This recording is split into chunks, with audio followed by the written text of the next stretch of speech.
I just started this job so long, but already feel the need to have a style.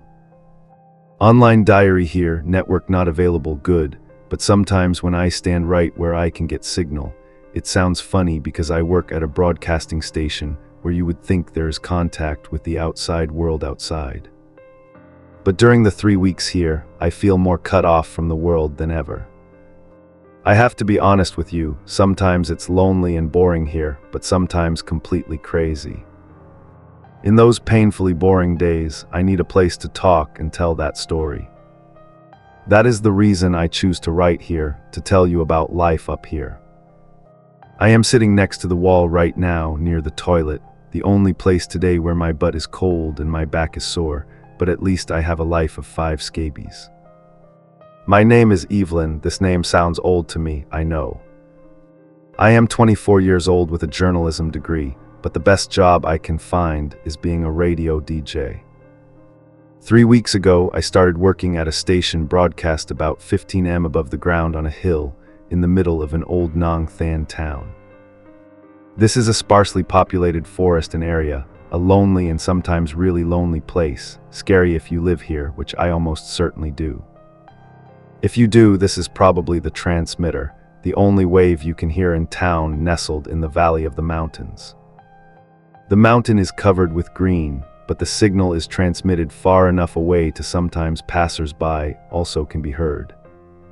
If you ever pass by the road, the long road next to the forest, sometimes stop to resolve the dispute after passing the rest stop without toilet facilities.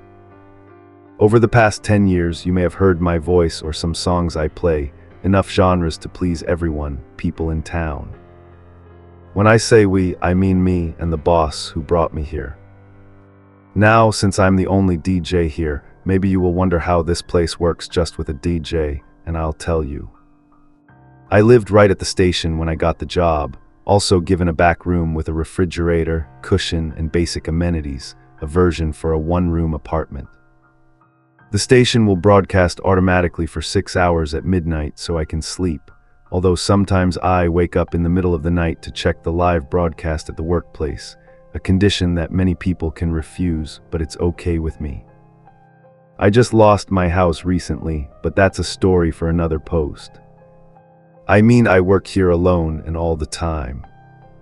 There have been only a few quick conversations in the past. The set lasted 5 minutes, and because he was the only DJ, my job is just to develop music, update weather forecast warnings, emergency alerts, and a bit of local news. Calls rarely come. Sometimes I forgot that there was still someone listening, but after all, I said that this place is driving me crazy, right? Some people will think this is a remote place. There is only one grocery store and one small restaurant about 50 miles from the station. The surrounding forest will not be there if people in the forest cause trouble, but actually no, same post last week singing over and over again on the radio for a while. Now it's not because the station is in trouble, but just repeat the song over and over again. When will it end? I remember that song, Unchained Melody, and I know for sure it doesn't last 75 minutes. No one called to complain, and after nearly 80 minutes of listening to the chorus of the song repeating as if the song was composed that way, I finally moved on to another post, but not before receiving one call. That call was the first call I ever received at this station. The other end of the line was the voice of a frail old man. He just said thank you in a slow, dry voice. He pronounced it so slowly it sounded like his mouth was full of dust, and I can almost smell the musty smell from the electricity. He hung up before I could say anything, but I am glad for that. I'm not sure he has the strength to say another word. Then came last Wednesday. There were 5 falcons that flew into the window of death, meaning they crashed into the glass door so strongly that they just fell. I know that this tower is not empty. It is a transparent object awake in the middle of the forest scene. But on the same day, just a few minutes apart, different birds crashed into the window of my broadcast room, the same place. I was surprised the glass didn't break, but they left unpleasant marks, kept me busy all day until I climbed out through the fire escape with a cheap, antique window cleaner. The dictionary here, we have interesting rules. There is a table near the desk. I have a list of rules that I am required to comply with. No, the station must not be silent for more than a few minutes. If a technical problem activates the station bell, note. I still don't know what the bell is except for a button on the wall with this inscription, a mystery full of bran. Take care of the equipment and don't leave anything unattended. What are the 3 suspicious calls? They must also be recorded, absolutely not overwrite any recording. 4. When foggy, blind people are not allowed to leave the building. Do not open the door, activate the urgent message. The fog rule level makes me quite uneasy. This is why they need a person to cover 20 bill TR7 at the station, at least until they find the coin karma. It surprised me when dew blindness is a serious enough problem to require an urgent warning, but only after a few days working, I understood why. On Monday at work, I first had to use the emergency radio broadcast room. It has a window looking out towards the forest trees. I originally thought this was just to get natural light, but now I think it's a form of sentinel, fire bone soup, or whatever the reason I sit so high up. It was to do something important that day. I was about to play a classic song by Fleetwood Ghost when I suddenly saw white clouds rolling on the horizon. I turned on the song, turned off the microphone, and ran to the window, thinking it might be a battle avalanche coming. Sounds crazy, I know, but from a distance, it looks no different than an avalanche. It is a rolling white-gray patch swirling like ocean waves as they pass over and over, moving towards me. The fog does not go away, can you do it?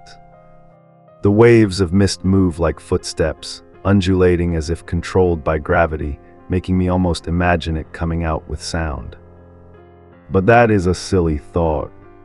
I was stunned and didn't look for too long. I was a little scared before the dense layer of fog advanced on the town side. I followed the instructions and went back to my desk, stopped the music, and held the microphone. This is an emergency alert for Pine Haven Town. I read according to the script, trying to keep my voice calm and clear.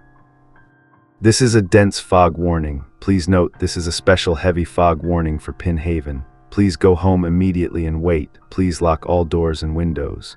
I frowned at my own words. This is just fog, but I don't think it will sneak into people's houses and cause trouble. No, maybe this is just an unnecessary precaution for legal reasons, somehow, but it makes me feel chills down my spine. I turned off the microphone and left the radio on silent, though I love Steve Nicks's voice. I'm too busy watching the fog to mind the quiet air. Hey, I looked down at the thick fog cloud. The special was almost reaching the broadcasting station and wrapped around the foot of the tower. It is not completely all the way up to where I stand, but each breath of fog still drifts through the large glass door, allowing me to see the whole forest area. I can see fog covering everything where there's almost nothing left to see, some of the tallest pine trees and the treetops moving. I first think this is a hallucination due to the fog floating below, but I was whispering. The pine trees that I see are swaying, shaking each tree back and forth in the direction of each other. We are moving quite strongly, as if something is pushing them. Crazy thoughts suddenly crossed my mind as if something is coming towards me, pushing through the tree trunks on their way.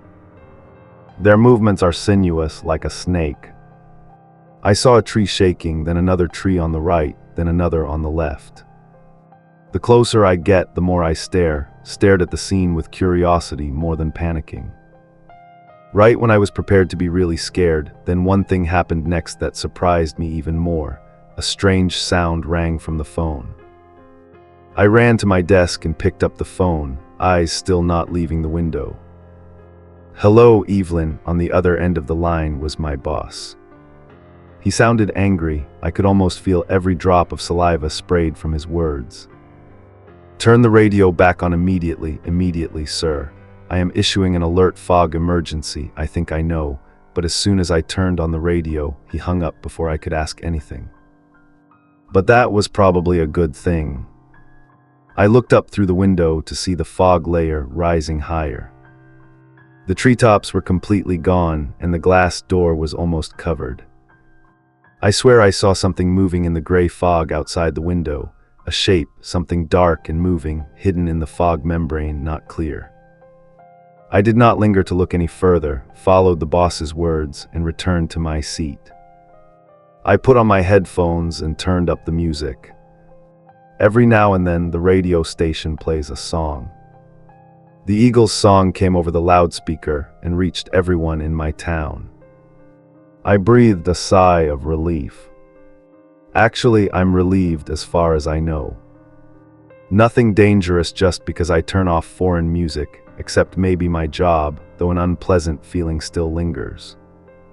When I looked up at the window, the fog was still there, but it gradually sank into the forest.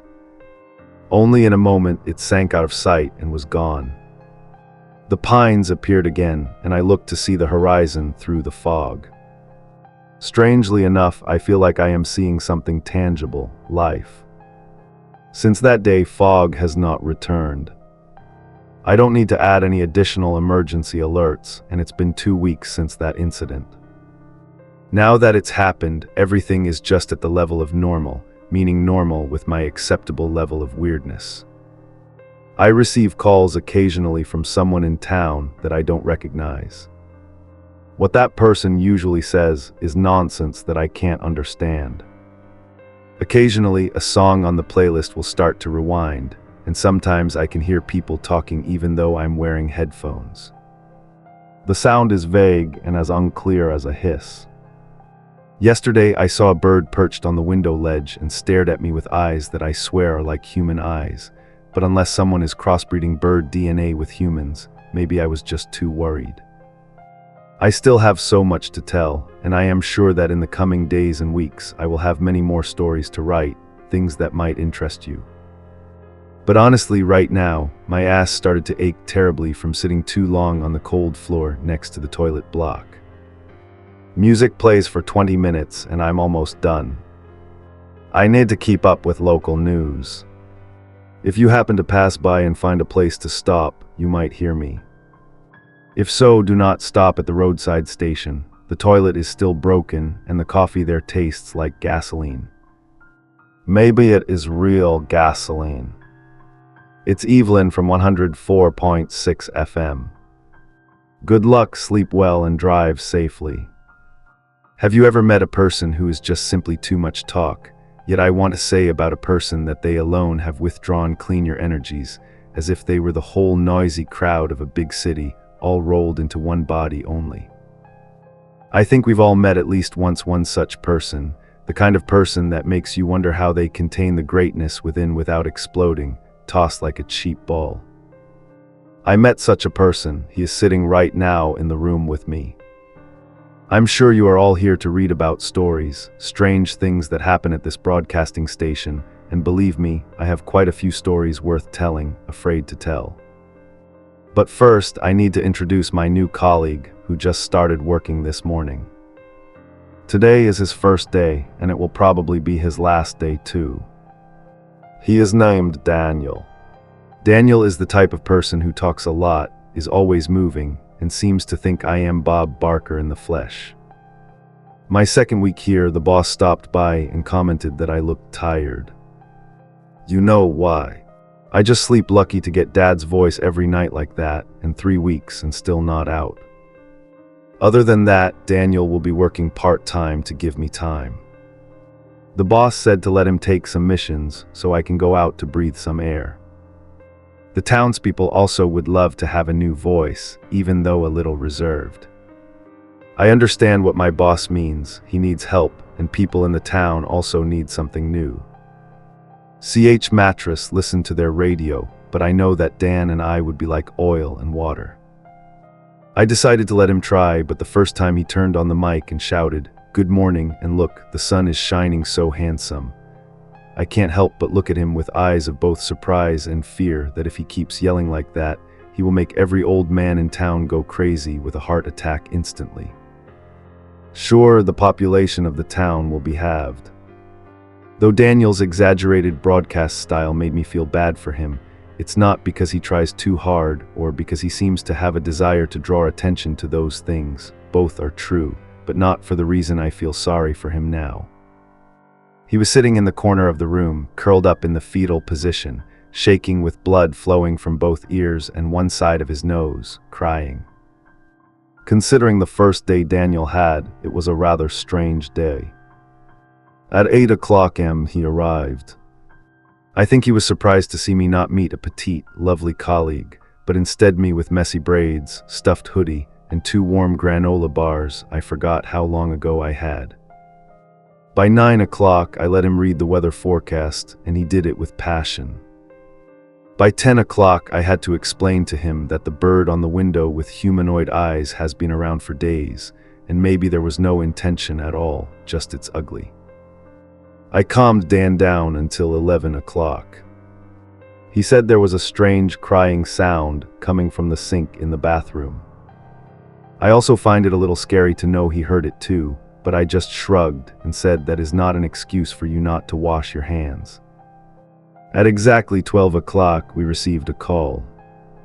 This is a very, very unusual thing, often in all strange things. The strangest thing is that there is someone who actually lives here. I stared at the screen for a long time, thought whether to pick up the phone or not, but in the end, I decided it would be weird not to listen. "Hello, caller, we have connected you," I said in a soft, mature radio voice. On the other end of the line, there was silence for a moment, but I could hear some static and light breathing. "Yes, Evelyn," it was a woman's voice, probably about 70 years old. She sounded like she was shaking, which I guessed was just stress from being on air. "My name is Rose, I have something I want to say to you." "Of course, Rose, what's up today?" I asked.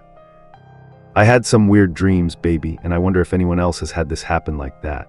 You know, last night I dreamt of a forest split in two, like the Red Sea parted. There, girl, I hope you know the story of Moses, right?" I glanced at Daniel, the corners of his lips slightly curved up in a smile mixed with a little grimace, as if wanting to say, "Oh my God," again.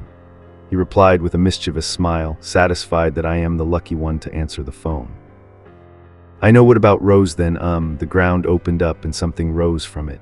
It covered the whole sky, you see. I don't know, indescribable, but it covers everything, town and sun. All I can see is its sound, one terrifying roar that made the whole ground shake. Then I woke up, she thought. God was alive in the forest, little girl. Daniel saw the feeling on my face. I didn't want to answer because of fear of unintentionally offending or encouraging more frantic, similar calls. So he finally did one good for me by answering instead. "I had a nice dream, madam, but I think if God lived in the forest, he will not give her nightmares like that."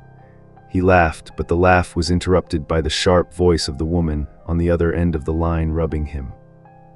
"She tried us to fear the Lord." Her voice sounded like a squeak with an old lady. She almost made me scared of that voice. And again, I didn't say anything. My wry smile disappeared and was replaced by a tense expression, straight and very clearly annoyed. "I don't like this conversation. It has moved from sky to empty cell, then died damn very fast. I have 3 weeks to familiarize myself with the strange, wall-breaking games in this place, but this is different. This is a real conflict that I can't blame for the stress caused by the isolation of Rose's speech and the way she spoke. It was a bit dangerous, an evil voice of the old lady Heen Lan. The worry disappeared, and suddenly I felt like I am talking to a real person with malice towards both of them. "I'm afraid it's time to issue a weather forecast, Rose, but call back if you still have interesting dreams. Hey, thanks for calling, ma'am, and best wishes to you." On one cold afternoon, I hung up, then turned to Dan with big, round eyes and a skin sign with lips, "Block that number." I wish I could say that the strangeness ended right then, but we've never been so lucky. After Rose's call, we received more calls, 2, then 3, then 7 calls by 5 o'clock p.m. It all looks very similar. Everyone in town told about their dreams, but not all must be old people talking about God or something terrible they saw rising from the woods. I hear all sorts of people of all kinds of voices, young and old people. Some are a little weird, and some seem more skeptical than a call that made me startled. I still remember every word. The caller was a young woman, perhaps my age, and her voice sounded hesitant but also a little desperate to tell someone about what she saw. "I saw a bird with human eyes," she told me immediately. "I'm curious because this seems a bit too real on a dream level." "No, girl," I answered. I hear heavy breathing on the other end of the line. I don't sleep again since it started landing on my window, all the windows that never had one before. "Sorry, I shouldn't have called." Before I had time to say anything, she hung up, so hard to describe how I felt after that call. "Sorry, I think so." I feel guilty, some responsibility with sadness and hesitation in her voice, with what she felt the need to apologize for telling me those things. What she felt, a sense of dread, rose up in my heart. I hope she is okay, whoever she is, and hope she can find out why those windows appear. I will admit that I had to pause writing to care for my new colleague. Like I said, his first day was so bad seems light to say. At first, he was just a little scared about the weird overall here, but after the last call of the day, his health really worried me. I let Daniel control all while I'm out making a sandwich, realizing it was almost 9 p.m. and I haven't eaten anything all day. The human body is annoying because it's always demanding. I got a call and I realized that only when I heard his reply did I not hear the bell ring. Then it was too late, and what a strange time to take a call, but I think if it was someone harassing, at least it will be interesting to see him handle it. However, silence followed the words. "Hello," the first moment passed and he said nothing. When I finally walked out from the kitchen with a sandwich in hand, I saw my coworker throw the headphones off his head and scream, hands covering his ears. His eyes were wide open and red, with prominent veins on his forehead and neck. His black hair bounced back and forth as he shook his head. Before he collapsed, I saw blood flowing from his nose down to his upper lip, and his teeth were exposed in a painful expression. Through the locks of hair, I saw blood oozing from his ear, as if something inside had broken. I dropped the sandwich, uttered a few curses, and ran up to him, grabbing his wrist to see if it was seriously injured. No, he didn't want to let go of his hand, and I don't blame him. With that much blood, I would be afraid too. His eyes were cloudy as he looked at me and asked loudly if he could hear anything. He just looked at me blankly and groaned weakly, as if more disappointed than just being able to read my lips. Oh my God, I thought, his hands are completely messed up. He was still playing with the mic, which was still on, and his scream probably got broadcasted. I decided to keep his nightmare private by walking to the control table and muting both microphones. I let the music auto-play and returned to him. He had fallen down and was lying curled up, trembling in panic. He looked at me trying to say a few words, but before he could finish, his eyes rolled back and he passed out. I sat down across from him for a long time, my eyes going to the sandwich, which was now a feast for a few lucky ants, thinking that a benevolent God had given them gifts from nature. I left it as it is, not wanting to disappoint them. That's when I found the granola bars in a half-melted bag, but still a pleasant surprise. Perhaps I am my own God. After a while watching Daniel and writing a little more about my day, I saw he moved. He woke up in a dream, panting like he just woke up from a nightmare. His eyes roamed the dark room until he saw me coming towards him.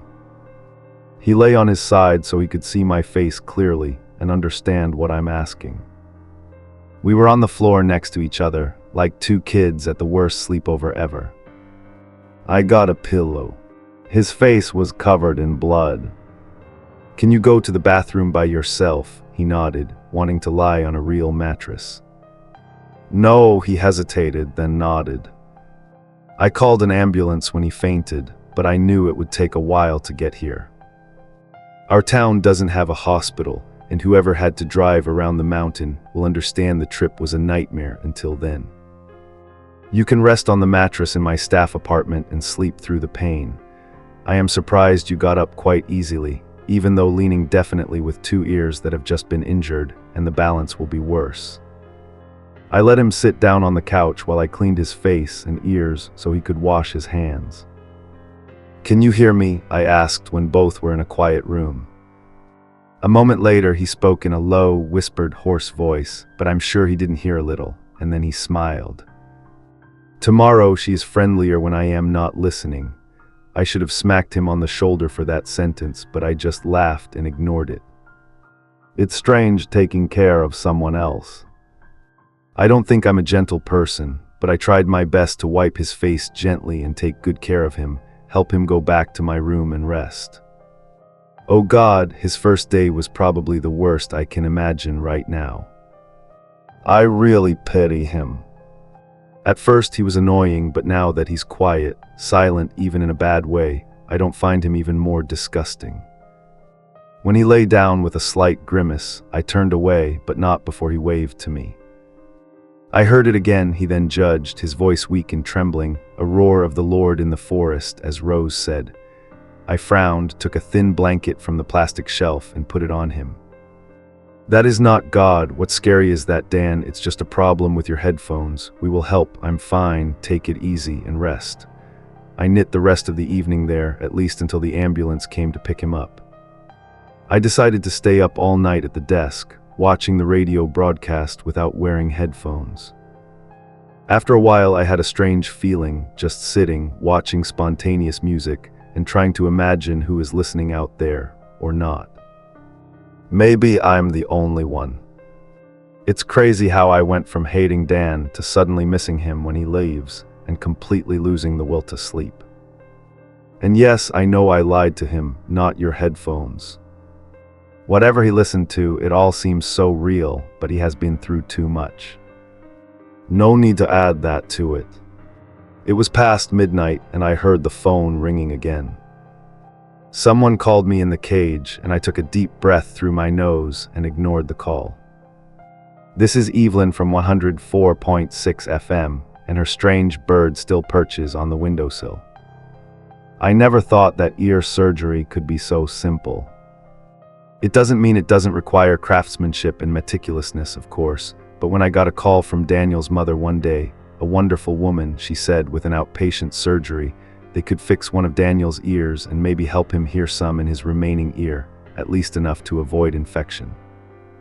I always thought that the ear was a small and complex part of the body. Repairing the bone cavities and vibrating parts, such a sophisticated move, must have been a big, even dangerous rush. It turned out Daniel had surgery the morning after the accident with the headphones and was recovering. They think that he would hear well enough to continue work here, even though he might need hearing support when fully recovered.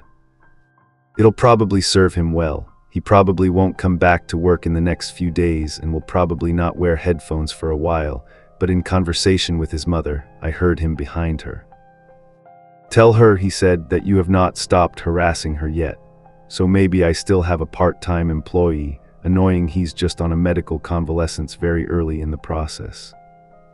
He thought I was here alone, and damn, that bird still won't leave. I noticed something when I looked out the window between giving the weather forecast and playing music without ads. It is under construction, that little bird's nest with dead eyes. The nematode built a nest right in front of where I sit all day.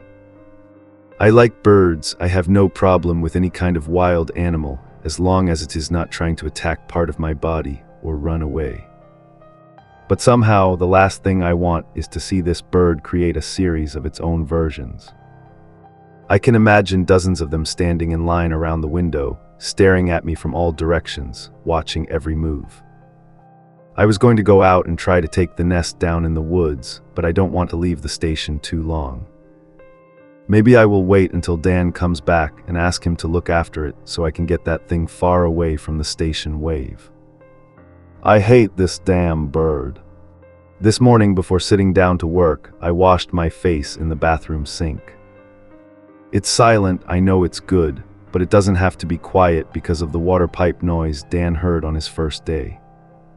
He said that he heard crying from inside the tube, and that makes me feel uneasy. Even though I'm alone, I also heard it but thought it was just my imagination. I think loneliness set up here, suspended 50 m above the ground, and no one but the delivery man catches my head, makes me imagine sounds of people in places where they don't really exist. But he also hears it. Honestly, I'm a little disappointed by the silence. It didn't last long. The first time I noticed, I was going to convince Daniel that we have a community of underground people living in the water system as soon as he comes back. That joke doesn't solve the mystery, but at this point, humor is the only thing that keeps me rational.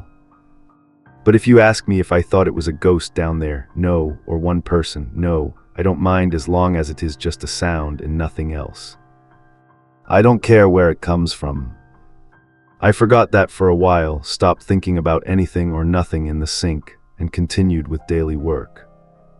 It's a clear blue sky day. The air is a bit cold but warm.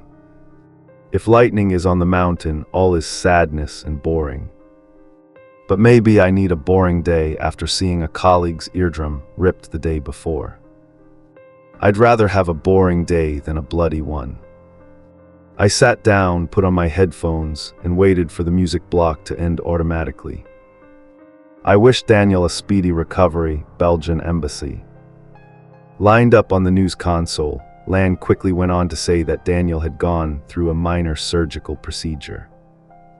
Anyone who has heard his scream of pain from last night knows it went away quickly. Pierce the gossip to ask deeply. There are at least 10 people in town who sent cards directly to the broadcasting station with letters I placed in the early morning in front of his chair as a pleasant surprise, love for the day he returns to me. I also put one for him, but no luck. The delivery man made a mistake and gave me a happy birthday card. I signed it anyway and put it up along with the other important cards. Good morning, this is Evelyn McKinnon with Radio 104.6 FM. I hope everyone is enjoying the sunny skies today. Daniel Esperanza won't join me this morning, but he wanted to send his thanks to everyone for the beautiful good wishes and can't wait to go back in this weekend. Stay for the forecast weather at 8:30 a.m. and now 30 minutes of continuous music, no ads, on 104.6 FM. The morning passed slowly. Wi-Fi was close, so I could sit near my desk and surf the net a bit, find news to talk about. I was in a state of depression, looking at the clock and waiting for time to pass. The internet is too slow to stream videos unless I want to see a strip screen, so most of the time, it's just staring into a dull screen until noon. I jumped when I heard the noise through my headphones. Even though the music was playing, it still called me.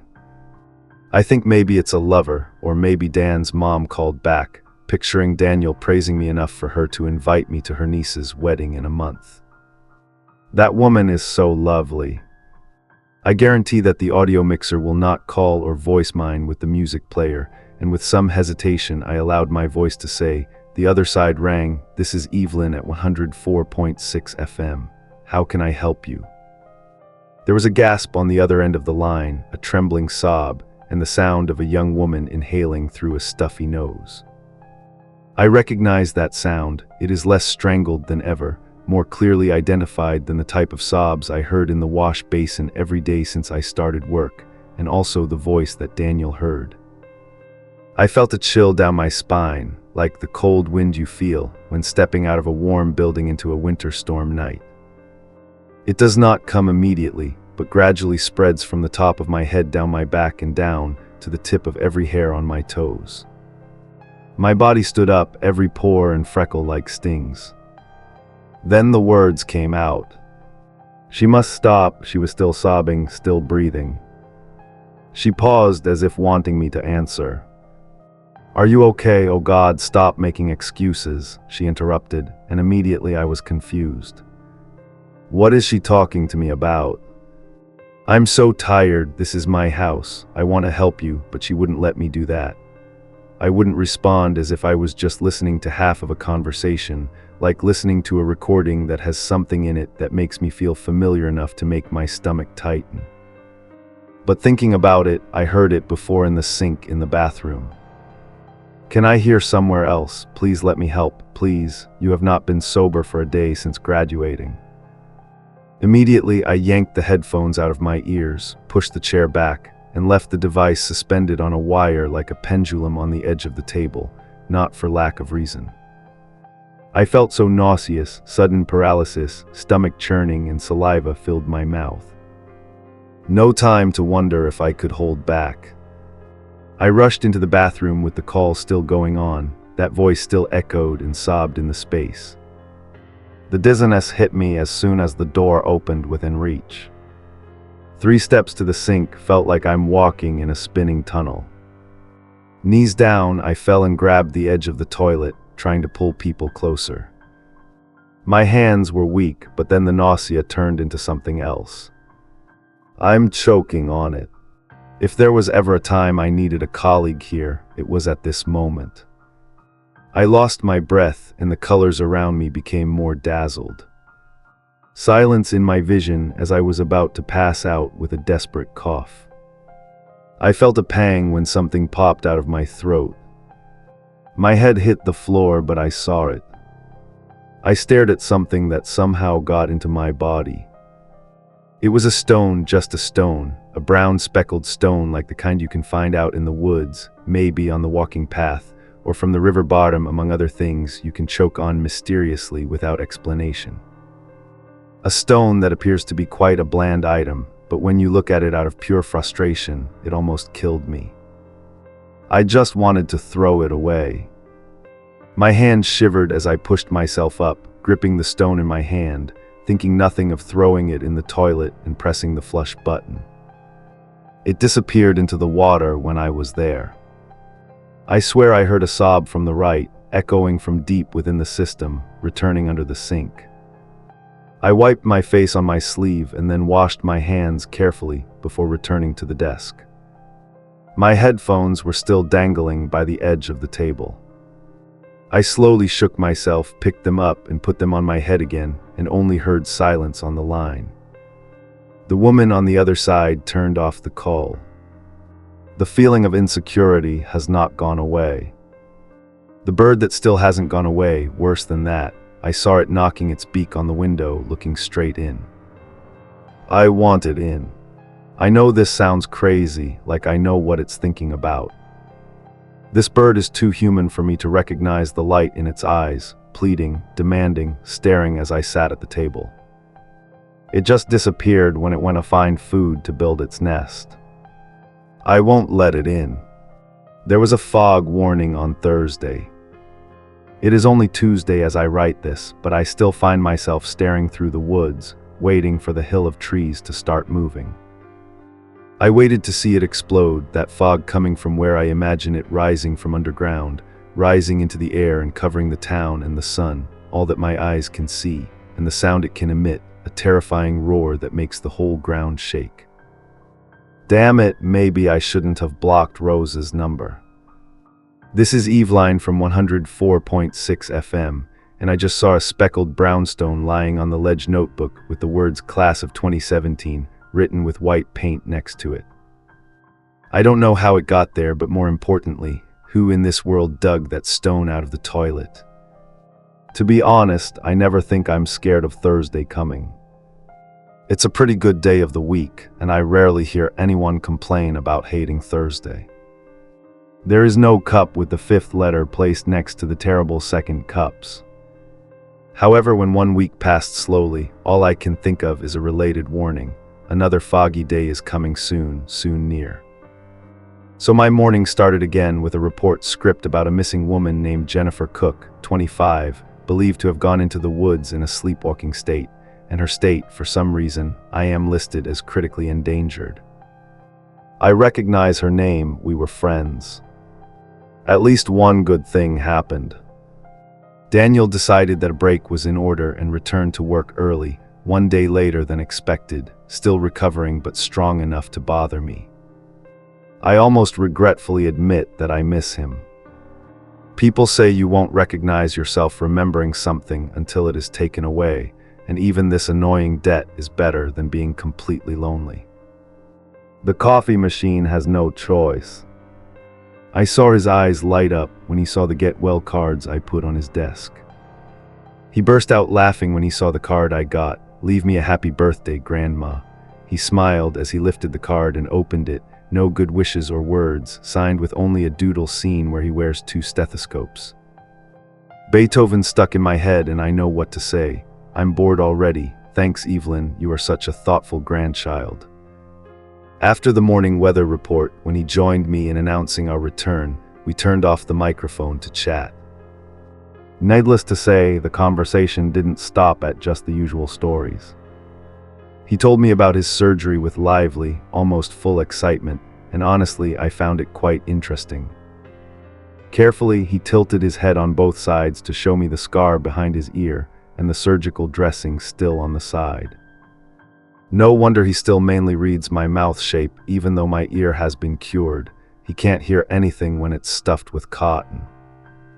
Let's stop talking about knives, scissors, and sewing, and he asked me, "What's wrong?" Something strange happened that he missed in the sink. It's still weird when resting. The water pipe was leaking the other day. I think it cried louder than usual. "Tell me if there was any call," he asked. I hesitated but tried not to seem too nervous, reluctantly answering instead. I pretended to think and look back at some pale, bland, and completely unimportant memories before shaking my head. "There's nothing really, just some song requests. There's some guy in town who loves Diana Ross." Daniel hesitantly replied, eyes glued to my face, staring long after my lips stopped moving. I think my work completely avoided his eyes, the most obvious sign of concealment.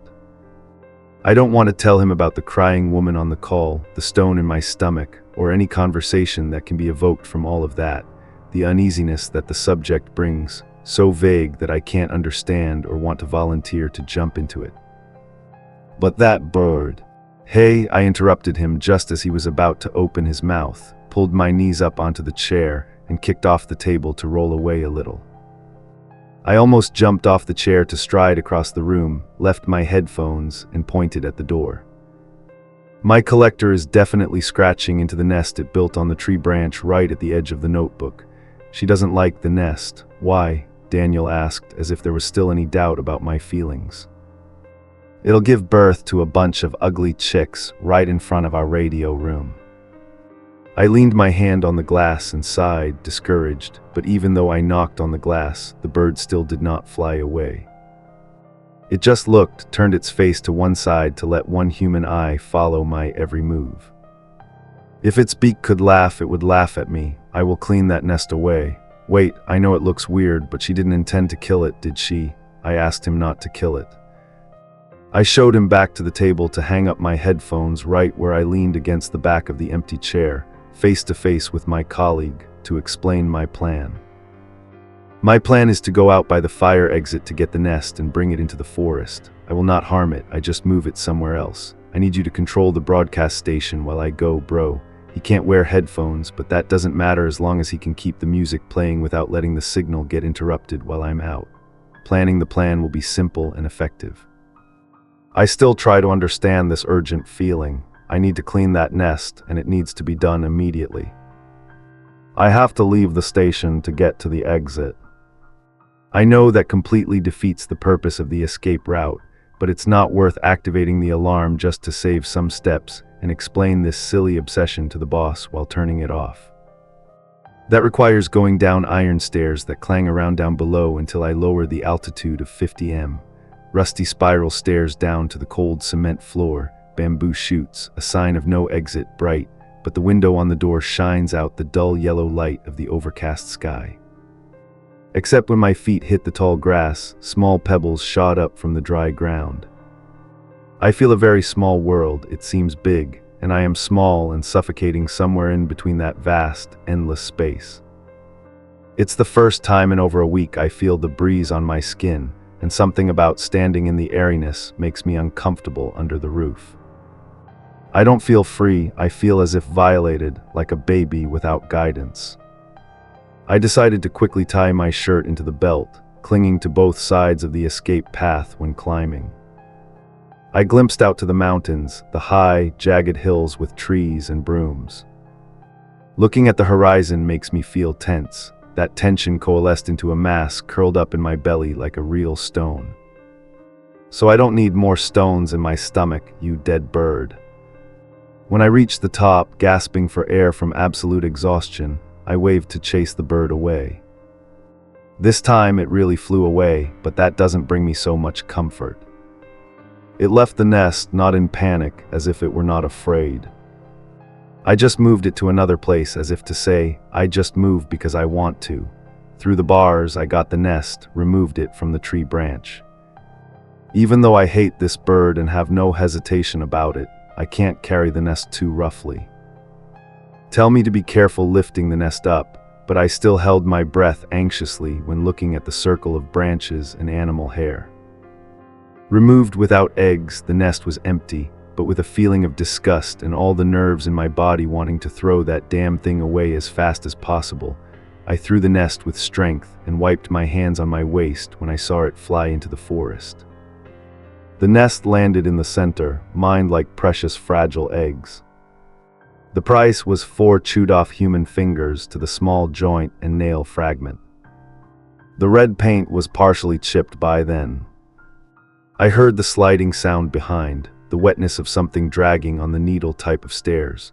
That sound-inducing nausea only added to the cold feeling running down my arm and neck.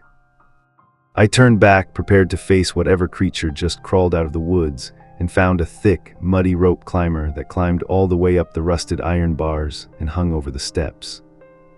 The first ladder I saw was a bird with human eyes, a sink with a human voice, but God forbid this tree also has personality. I hurriedly left the exit and went back to the station. I stepped over the wet vine, ready to hear the sound of shoes on the next step, but there was no sound.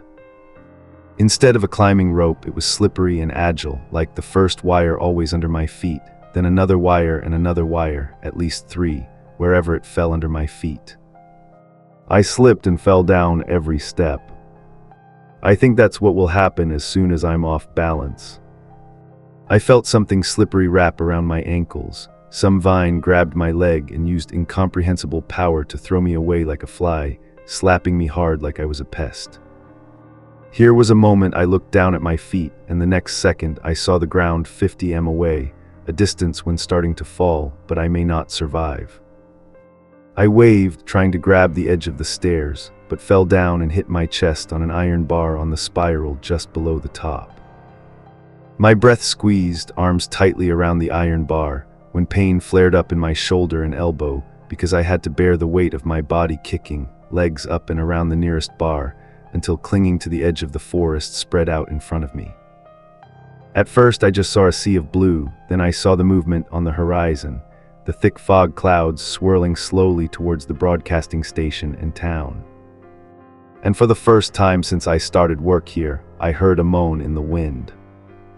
It is not thunder, it's a low groan, like a whale call that we imagine echoes up from the bottom of the sea. That fog emitted a sound like a living creature. My own voice shouted a few curses mixed with panic when using all my strength to pull myself up the steps. I chose arm pain over a long fall. I pulled myself up and fell down on the metal floor. When I stood up, my shirt caught in a corner and tore to pieces. The debris fluttered like flags. I swear at that time that if I saw another bird's nest near the fire escape, I will leave the damn thing alone. I will organize a welcome party if that helps prevent everything that happened again. Since the sky cleared by afternoon, some things became clear to me. I received more than one angry call from the network owner, who said we took too long to play the scene to inform the people below about a change in town. A couple last seen walking near the bushes miles and miles from home after the fog cleared. And of course, we reported the missing person instantly. I also have a large bruise that appeared on my chest from the fall, and I had to say it hurt like hell. We reported the fingers to the police, their hands making sure there are no killers here, though it sounds easier to handle than I was quite surprised when the police requested a copy of the calls we had recorded from last week. Luckily, the station rules mean no recording is deleted or overwritten as beautiful. Only one missing record is Daniel's call. He took over just in time for his hearing loss. Why did the boss delete that call? After copying it, I happened to hear whispers about whose finger that could belong to. It says missing girl Jennifer could be a victim of an animal attack while sleepwalking, caused by a new sleeping pill prescription that she had just started taking. I decided when I finish here, I will review the call transcripts from the past few days. I got a call from a woman with insomnia in my head, and maybe I will realize that phone number if I see it again. I doubt it might match some of the ones I still have in my personal phone. Honestly, I hope I'm wrong. There are many things I need to explain when knowing the truth here. This is Evelyn from Radio 104.6 FM, and maybe I'll take a walk in the following forest. So the problem is like this. Outside, the dark forest seemed to come alive, and she wanted to go out there and find a damn Zenio. He just worked here a few days, and he started talking on par with me. Then I quickly glanced at him with a cold look. He just sat on the floor and tied his first shoelace. If fingers are the only part of her that leaves the body, maybe there is no death yet. She may still be alive. After the last time I sat down to write my thoughts and experiences, I decided to review all of the calls that came in the last few days, not looking for recordings but phone numbers, something I rarely pay attention to. My heart felt like it was falling down when I saw that, unfortunately, my guess was absolutely correct. The phone in our machine matches the mobile number that I saved under the name Jenny, a college friend that I know well, same career last year, but with one surprise that I did not expect. Jennifer didn't just call the radio station once, she called twice. The first time to tell me about a bird that has eyes that made her lose sleep a lot. The second time in a row, I heard the cry and plea of a woman on the phone. That person was her. Maybe people are right, no one hears like me when passing the phone. I will go with you, Daniel. The person on the chair was about to stand up, and I looked at him with eyes of disbelief. I won't go, I think I sound strict, but he did not listen. Even though just for a moment, he stood up, leaning over the console and adjusted the playlist. We can't leave the radio station empty. No one will look after that strange bird or whatever is a ghost in the toilet. Sorry, that is the sink, not the toilet, but I have an idea and you're not kidding about your idea at the time. It sounds silly and impossible at first, but the more I think about it, the more I realize that it can be done. He said we should record all the programs for the evening. We will record the evening weather report, news at 10 hours, and even a good night wish, then put those recordings in the playlist with the rest of the songs. No one will know, and if time is longer than expected, we just need to set the automatic broadcast schedule to transfer to the 6-hour night music block.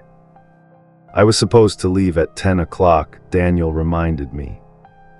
He is just a part-time employee vs. full-time for me. It means staying here forever. It's almost 9 o'clock now. She doesn't think that I will get overtime if anyone finds out we're wandering in the forest. No wandering at all. But I will pay extra for the delivery guy to bring some donuts if you need to make it up to me, he said as if to comfort me. I don't believe I will actually do it. I can't believe I let Daniel get me into this. Honestly, I don't know what scares me more, going into the woods at night and touching rebroadcasting, or going alone and leaving responsibility for Daniel. I'm not saying he's impotent, but I'm almost sure that a wild beast running through the console radio can operate it just as well as he can. He still has to learn so much. We started to implement the plan to record all segments at once. If lucky, it will sound like a live chat. Next, when everything was ready and the radio set to play music automatically until near dawn, Daniel and I raided the locker. Flashlight, bottle of water, and a first aid kit for the room. I just hope that I won't have to reattach any fingers, but gloomy findings today have made that possibility from unworthy mentioning the Than story. Not sure, but it may happen. Going out this second time was as scary as the first time, maybe because the fog blindness will not appear for several days, or maybe because there is an important goal wait that makes me forget the feeling of smallness. I pulled my phone out of my pocket, looked at the small wave bars in the corner of the screen.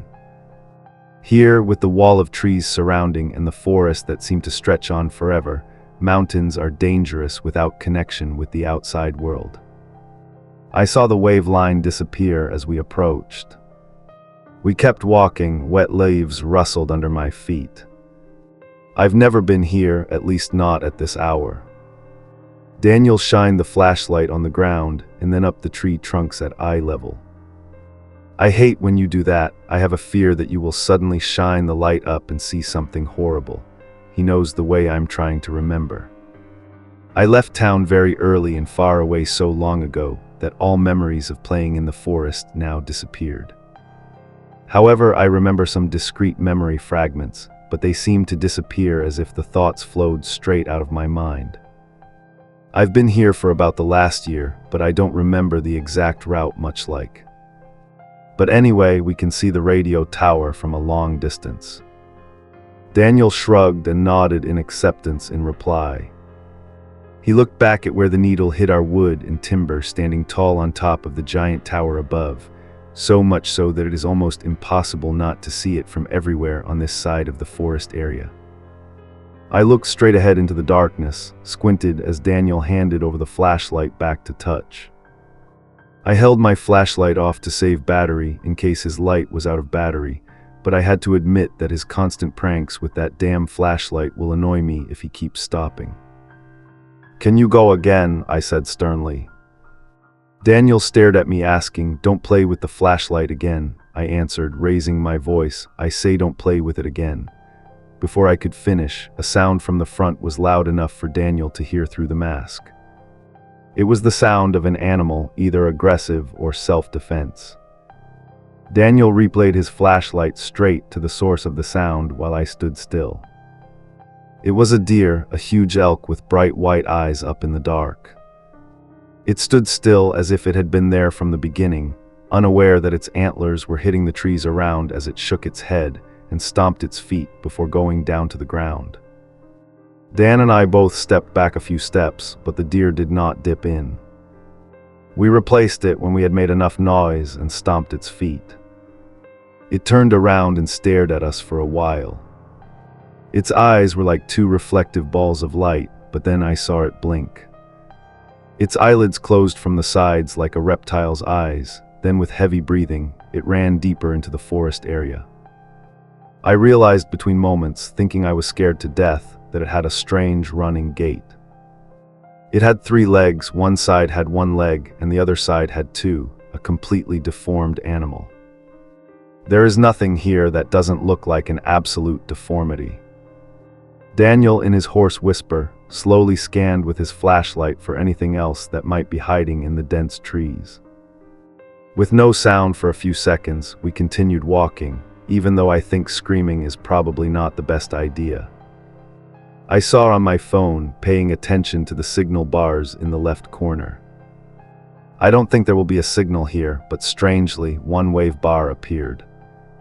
I fell down the stairs, she admitted, but said nothing more. I rolled down the stairs and hit strongly on the bar.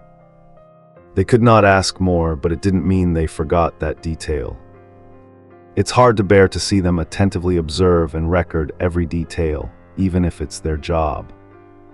They still make me feel stressed. A while later, an hour passed, and the police only stopped asking when Evelyn or I had to take care of business to keep the airwaves going. They are very attentive to making sure everything is smooth, but they also have to live in this town at the foot of the mountain. There cannot be strange things around here again. In their eyes, they probably know more than we do about this old radio station. I think I'm the first one to see the movement in the forest. I took a breath of surprised horror, and the police probably heard it too because immediately they hurried to the window to see teammates coming out of the jungle. The paramedics brought out 2 stretchers covered with white sheets, 2 stretchers, just the 2 of us. "Please stay in the radio room until..." The police turned back to Evelyn and said nothing, but looked very scared when people below glanced up at the place. "We have something wrong." Evelyn went back and forth until the police returned to the room, a person carrying something familiar, Jennifer's dead phone. Damn, a female cop with gloves on her hand held up the phone, low battery, and 2 missed calls from last night. That phone battery must be dead, I think, but somehow it survived the night to reveal the secret of Evelyn's pale face when she saw my name flashing on the screen picture. But the next words of the police were more chilling than all the truth that flew out before our eyes. Miss McKinnon, it seems as she and Jennifer Cook have been in contact. Any information about her whereabouts you haven't told us yet? My heart sank, and I know her heart sank too.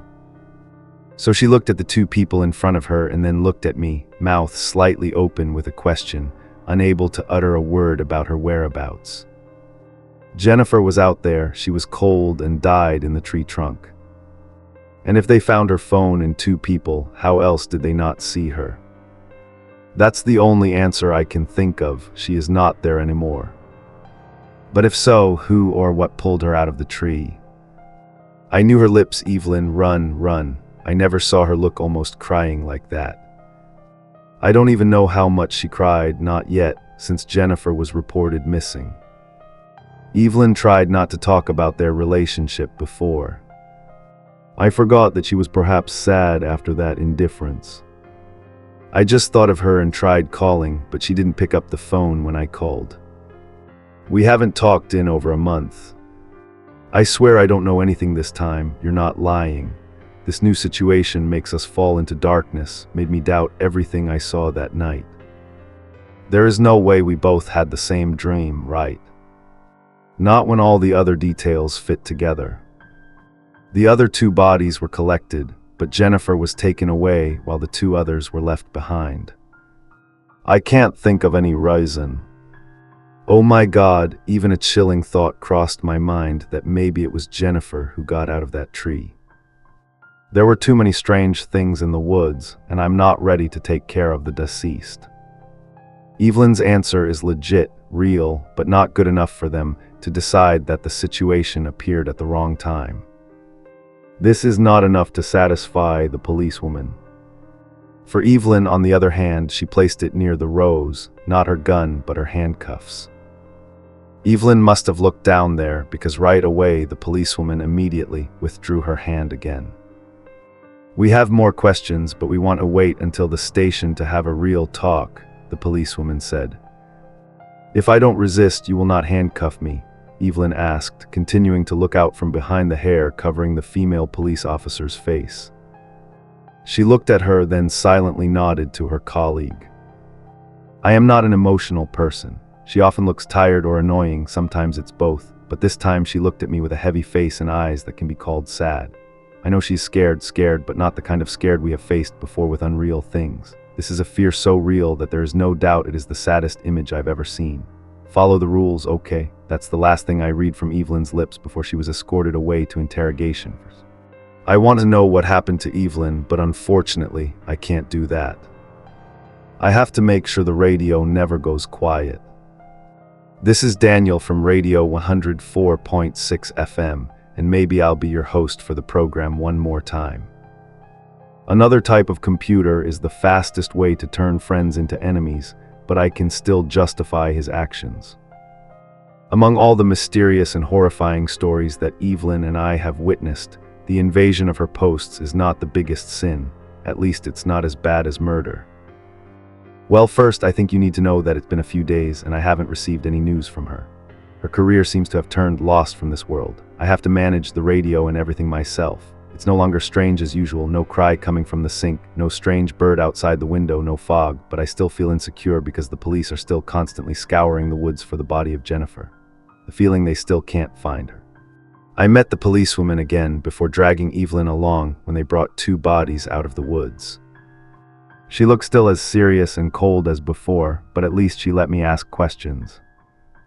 I asked when and if they will keep an eye out for when Evelyn will be done with her responsibility in this case.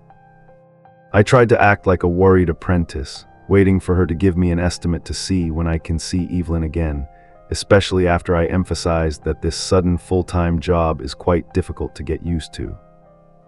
But if you ask me, then I advise you not to use the emotional guilt move for the police. Not sure, she said calmly. It's up to her cooperation. We have not been able to verify her. Ask her to see a doctor immediately. She refused to say anything before she got treatment.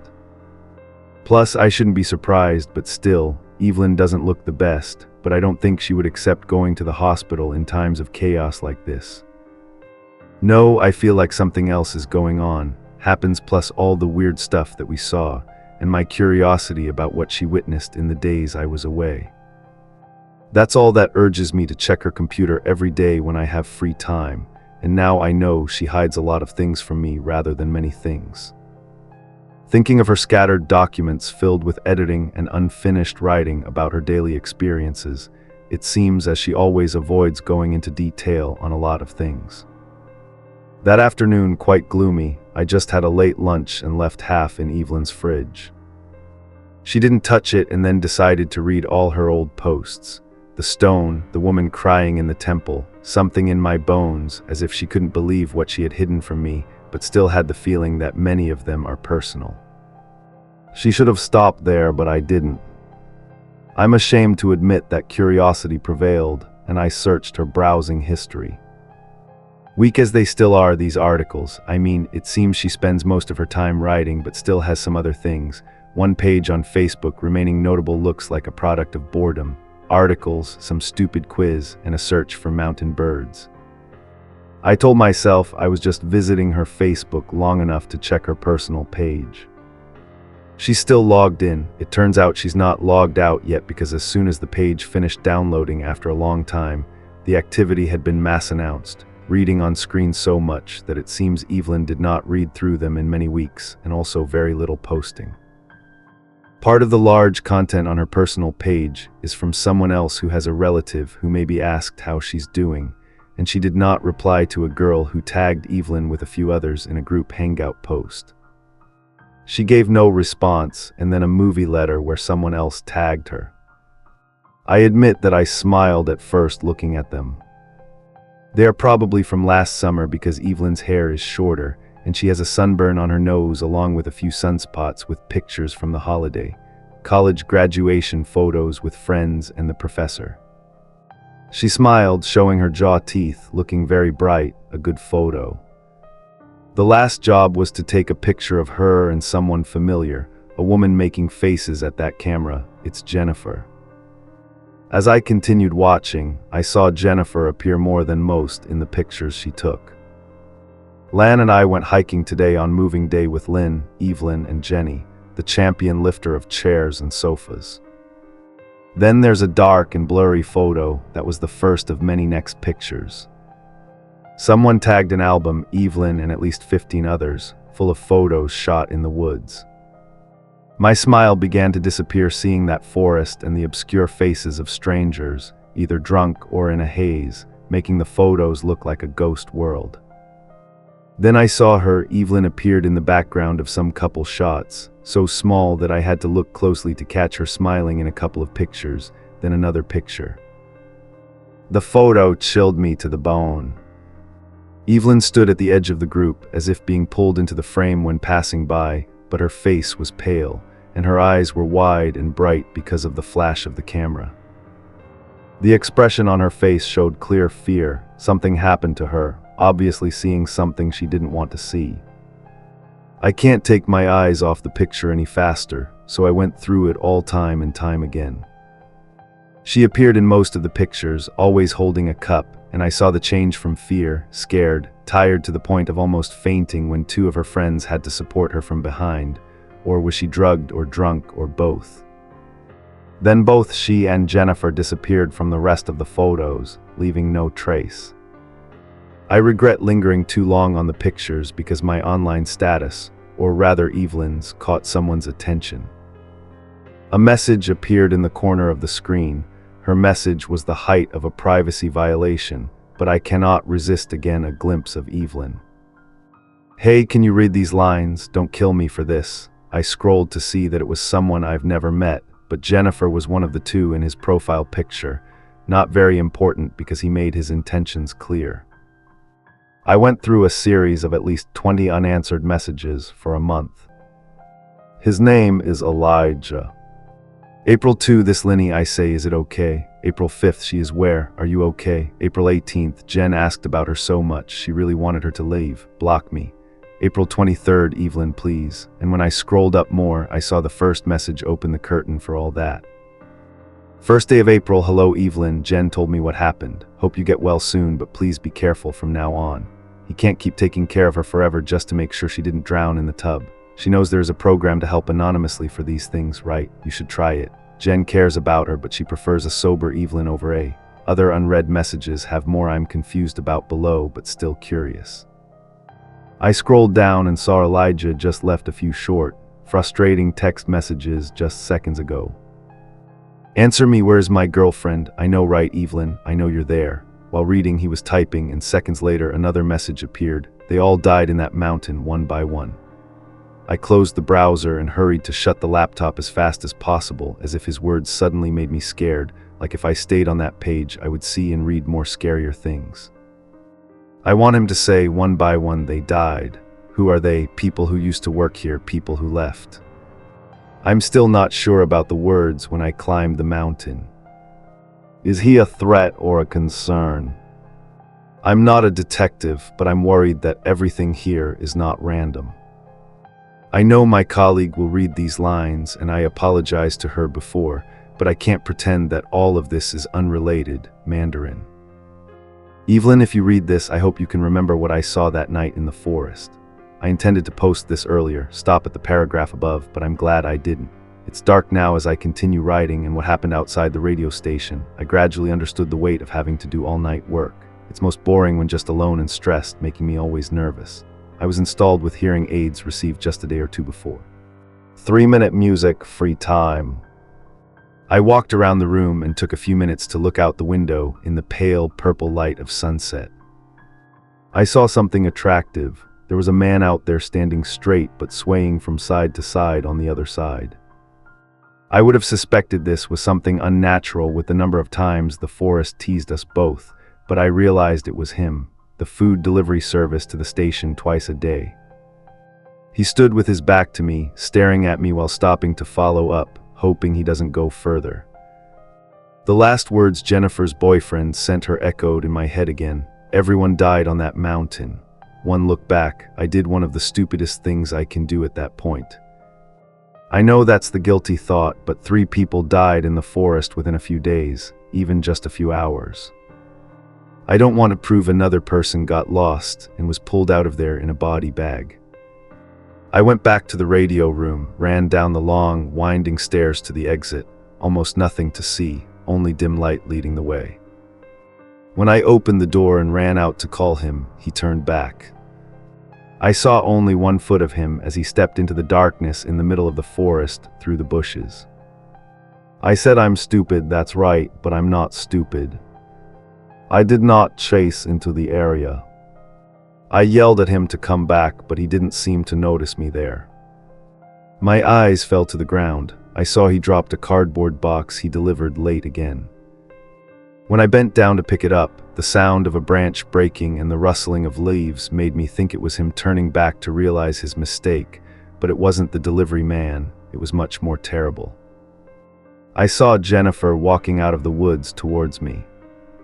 I'm just not sure the steps were correct. She had a broken back and twisted leg, bent in ways that made me hear her bones creaking. Her arm rotated back at the shoulder, her wrist hung limply as if about to fall off. She staggered towards me, taking only steps, relying on the leg that still had some strength, looking like a muddy puppet with a driver who doesn't know what he's doing. Her hair was caught in dry branches, dead leaves, and long grass. Her mouth opened wide. The sound emitted was real, abnormal, like gasping for breath with deep growls. I didn't wonder if she saw me. Her eyes were white, and her head was shaking back on her broken neck. Without thinking, I left the box on the ground. Even though nothing in it mattered anymore, I ran straight to the foot of the tower, almost rushed in, and slammed the door and locked it immediately. I glanced out the wrong window. Jen was standing right next to the door, her face pressed against the glass. I don't know how she got there so fast, and I really don't care. In that second moment, all I wanted was to get as far as possible. I ran up the stairs. Fear and adrenaline took me to the top without needing to stop. I don't care about the delivery man anymore.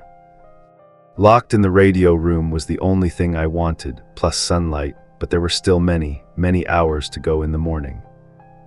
I locked her room door as far away from the door as possible, away from the window, for fear I'd see her climbing the fire ladder.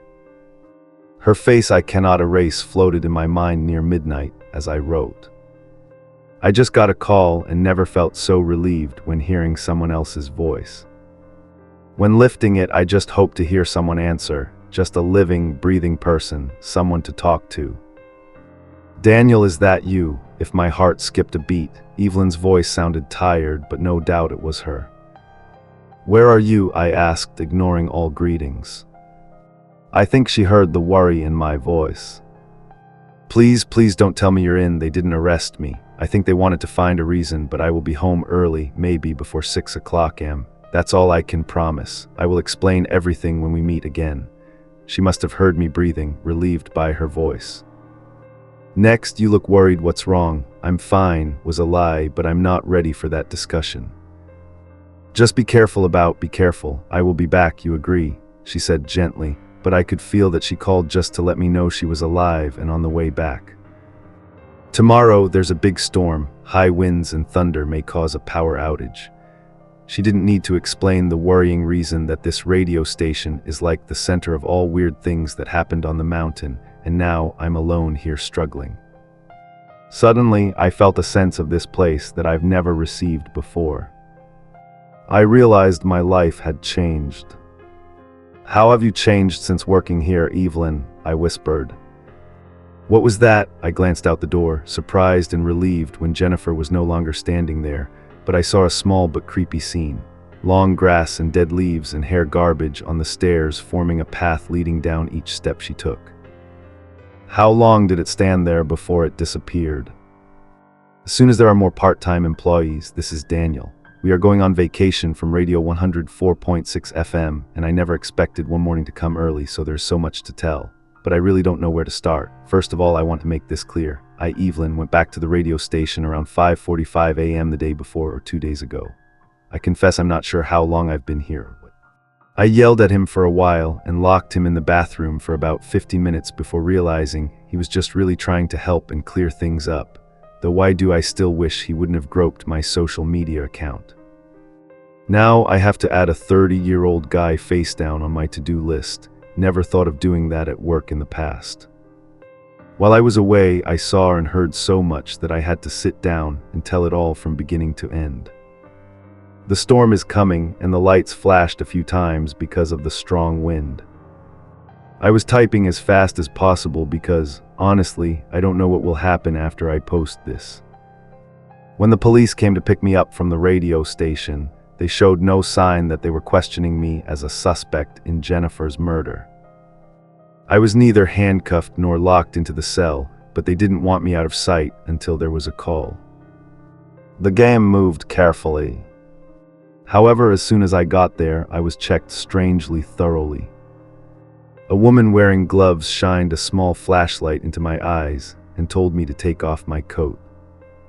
They checked my arm immediately, making me suspect they think I'm high on radio station medicine, and the test took so long I had to go through a pile of unnecessary tests and examinations before sitting down. Everything, my belongings, were confiscated except for my pants and shirt. When one of the investigators arrived to interrogate me in a private room at the police station, I spoke frankly about the difficulty. "Listen to me, I'm not a jerk addict. I may sound a bit harsh. I think we came here to talk about you. We will talk about it," he said, sitting down at the other end of the table. To my harshness, he seemed more concerned than critical or judgmental, but because of what I was exposed to, they need your consent for a comprehensive medical examination before starting. My head was exposed to what? I asked, still unclear about what he meant. The radio station. If there's anything dangerous in the air, I have to know what I'm getting into. The investigator shook his head. "It's not discharge or toxic gas, sir." He folded his arms on the table and continued, We meet a lot of sick or injured people while in the woods, and even though we cannot explain, we have learned how to treat anyone who spends a lot of time in the forest. I just arrived but felt confused, as if there were too many hidden things I want to know but am not allowed to understand. The inspector said nothing more and just pushed the paper before me. We need her consent to a medical examination, comprehensive, and an overnight stay. After making sure she's okay, tomorrow we will talk about my friend. What can I do? It's strange to deny everything weird, but I admit I'm curious to know all about how it relates to the radio station. It seems like this is an implicit plan or a truth that I have not yet been told, but everyone around already knows full well. I agreed to let them check blood samples and pretty much anything they wanted. They asked a lot about the bruise on my chest, but when they knew it must be a real injury, not a blood disease, they allowed me to rest for the night before meeting again tomorrow morning. The next morning I met the investigator again, a middle-aged man with dark skin and a deep voice, quite smooth, but I still felt he was not alone. I tried to remove the plastic bracelet around my wrist with the adhesive layer. Evelyn Faye McKinnon. Fingernails, I didn't ask, but he confirmed it, flipped through the documents, and I started to get impatient. She has been arrested twice in 12 months, both times for drunk driving. She and her old roommate, I corrected her, and her old roommate Jennifer Cook were fined once for public disorderly conduct. We just argued. I just got out of the hospital and she started preaching about my idea. His voice was stern and made me silent immediately. Let him tell us we have her fingerprints, and we matched them with a fingerprint sensor on Jennifer Cook's phone that we found half a mile from her worksite next to a tree filled with blood. I frowned. This is not what I expected to hear. Unless people are talking about a plastic tree, he must have felt the question. What do you mean by a tree filled with blood? I asked. I said the tree was oozing several liters of blood from a hole in the middle of Jennifer's trunk, and her phone, both hers and her fingerprints, were found. I saw him looking at me under that tree, staring coldly like he was waiting for a question or an answer cure. I did nothing, I answered once. He interrupted me again, but this time his words both relieved and confused me more. No one thought she hurt her, both, he said, but we need to know what she saw there, anything she may have witnessed. We received an anonymous call that said there were 3 bodies in the woods, and it's clear that the 3 bodies have not been found. It is very, very important that we must find her body as soon as possible more. The urgency in his voice shocked me. I can understand Jennifer's family would like to get her body back, but the way he looked at me was almost desperate, as if finding her body is more important than her family needing her. In the tree, I explained, even though I know the story will sound crazy, she was stuffed in the middle of the tree. I don't know how she could lay there but her face in one hand. She was dead with her mouth hanging open, the bird's nest, and that's where she was when I left. He nodded slowly, and I knew that wouldn't help them in searching. They must have searched that area at least a dozen times already. More, he asked with raised eyebrows. Did you see anyone or anything? I wondered what strange thing he wanted. I have dozens of strange stories, oh yes, a lot, but to what extent will it be said so crazy no one else saw? I saw a strange moose with 3 hind legs that looked very weird. Also strange, the other 2 bodies were lying on the ground and trees were divided into fragmentary sections, but can only be divided into fragments. The officer asked me to look at him, wondering why he didn't know. The other 2 were split in half, that's the detail recognizable as both man and woman.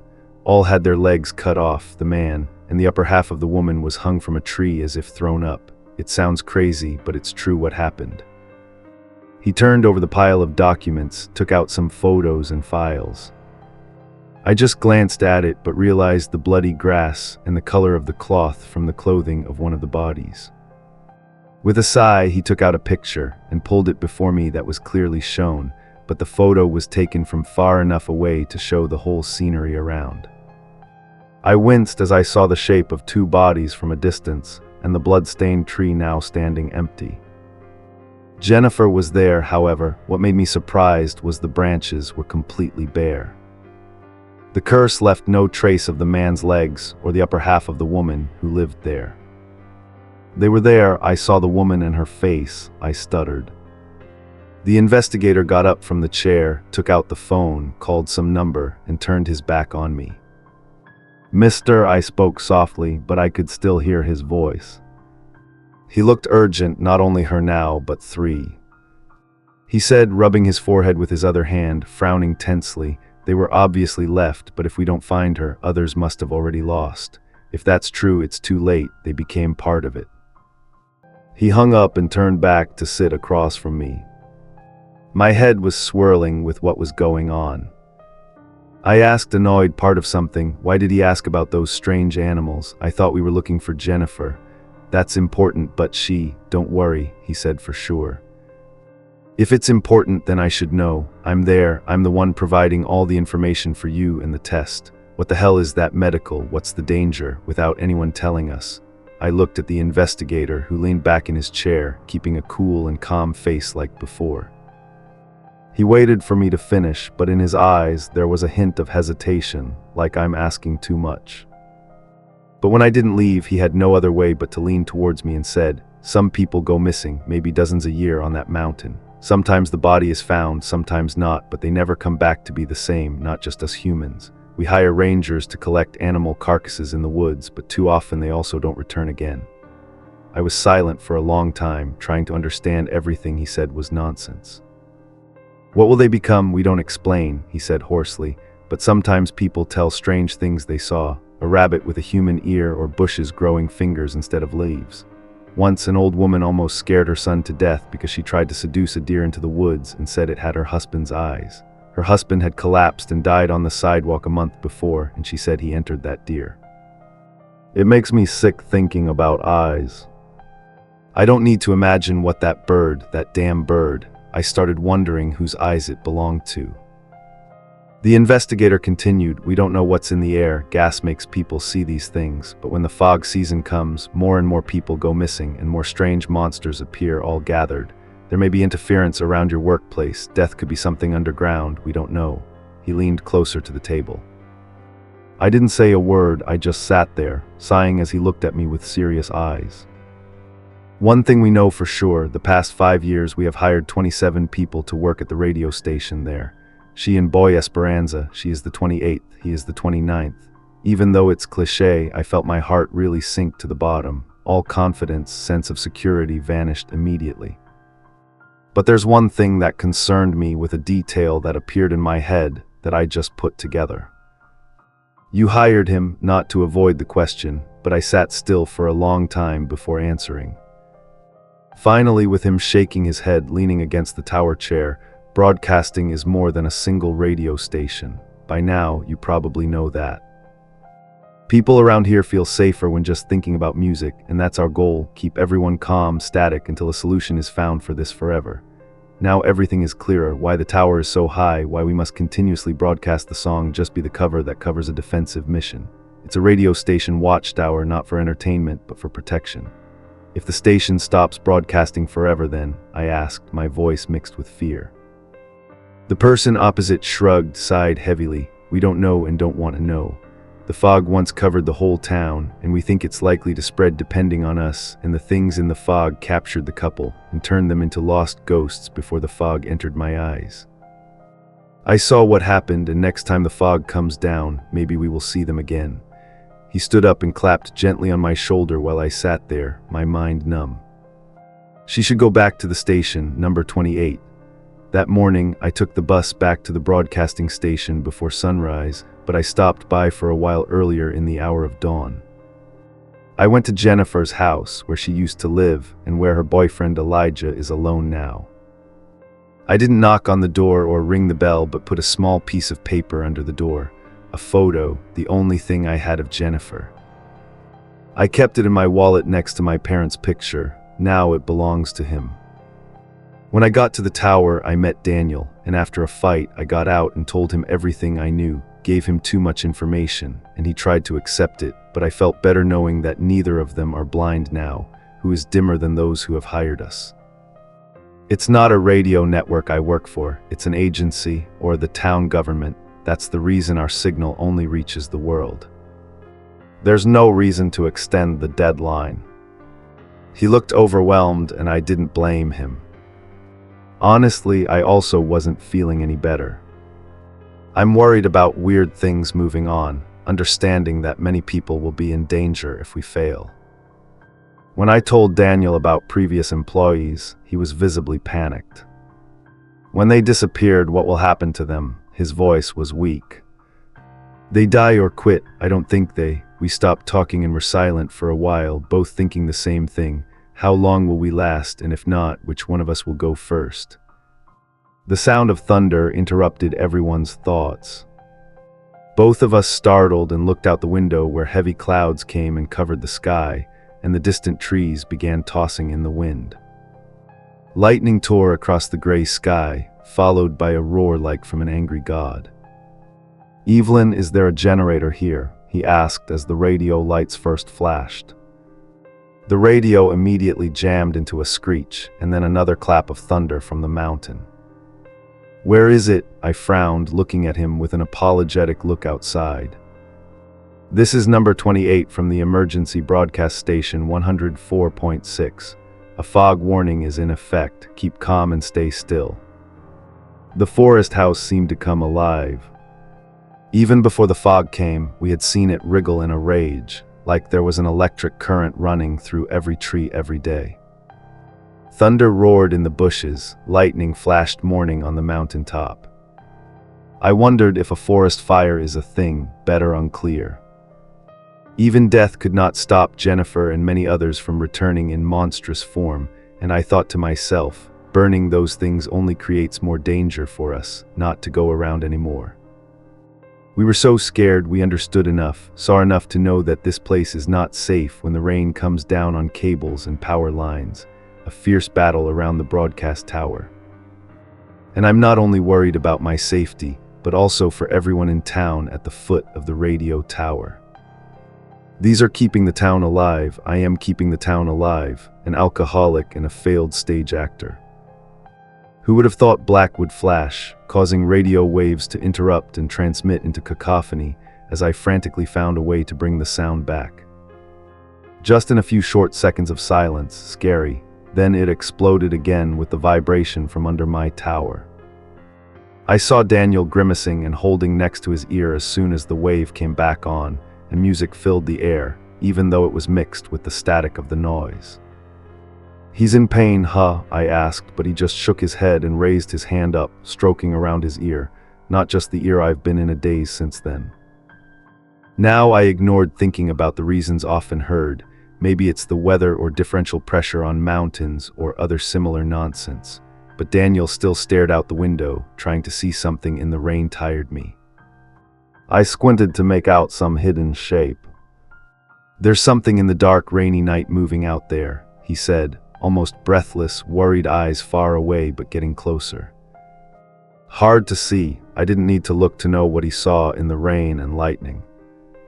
The fog still will find a way to get in there, not just the effect of weather, but as a living thing, something born from all that once lived on this mountain. "Emergency wave, go," I said, getting up out of the chair. The strong wind blew through, making the floor creak under my feet, making me fear that the pillars will not support it, and the building will collapse into the woods below. The only thing worse than that fall is having to face the forest right next door below if we can survive the fall. Daniel sat on the chair, turned on the microphone, and sent out a discreet broadcast message through the radio space, while I hurriedly ran to the cupboard to find the flashlight, projector, warehouse keys, and emergency gear. Now everything here makes sense. Emergency food, backpack, first aid kit, rescue flares, fire tools. Here was never just a radio station. It was probably once a control tower. The forest was modified to be able to broadcast large scale. While rummaging through everything to find the keys, I found a walkie-talkie and checked its battery. "Zenio is done with the urgent notification." When I found them, he appeared beside me and snatched one. Both were aware that if electricity was lost, one of us would have to go outside to start the generator.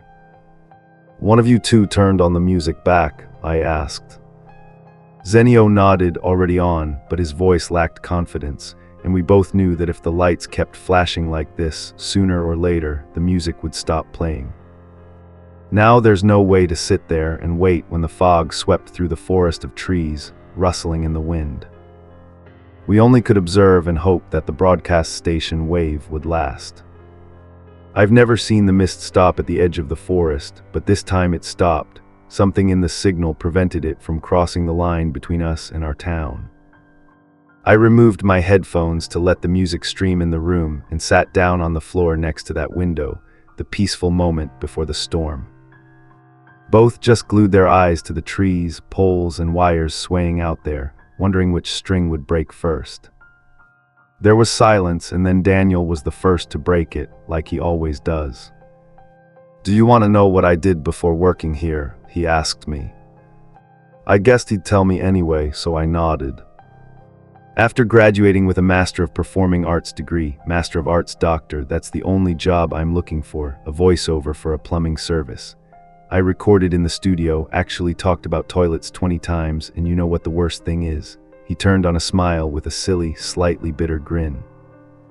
Damn, they didn't even pick my copy. I heard the ad on the radio when driving, and it was someone else's voice completely different. Never in my life did I feel disappointed not to be chosen to be a toilet cleaner. I laughed at his funny story, his sour shrug, and his indifferent expression. Oh, it's true that I was let down by the radio last time. I laughed around the room, and Daniel laughed along. What about you? He asked again. Tell me a stupid story, the silly thing you did. It made me think, not because I don't remember anything, but because I did too much to tell. What's the story? I also seemed sad. I almost died drowning in the bathtub once. I laughed, despite the story not being funny at all. Daniel seemed unsure whether to laugh along or not. I was drunk and feeling so bad, I decided to take a dip in the tub. As a result, I passed out almost right after getting into the bath, and Jennifer found me after I flipped face down in the water. She really thought I was suicidal until they woke me up and found out I was still as drunk as before. At first I laughed, but Daniel didn't. I know the story's not happy, but I need something to laugh lighter about. Seeing the serious expression on his face, my smile instantly disappeared, and I felt like I was blamed. How awake was she when you asked? Long time ago, and I didn't need to ask how he knew that because he'd seen enough stuff on my computer to understand everything. The truth is, I felt my throat tighten back and took a shaky breath. The first sober day was the day I went to work here a few weeks ago, I said. It sounded like I was so weak, but really, it's not easy, and the only reason I'm not drunk now is because of the damn delivery guy that only brings bottles of bad iced tea.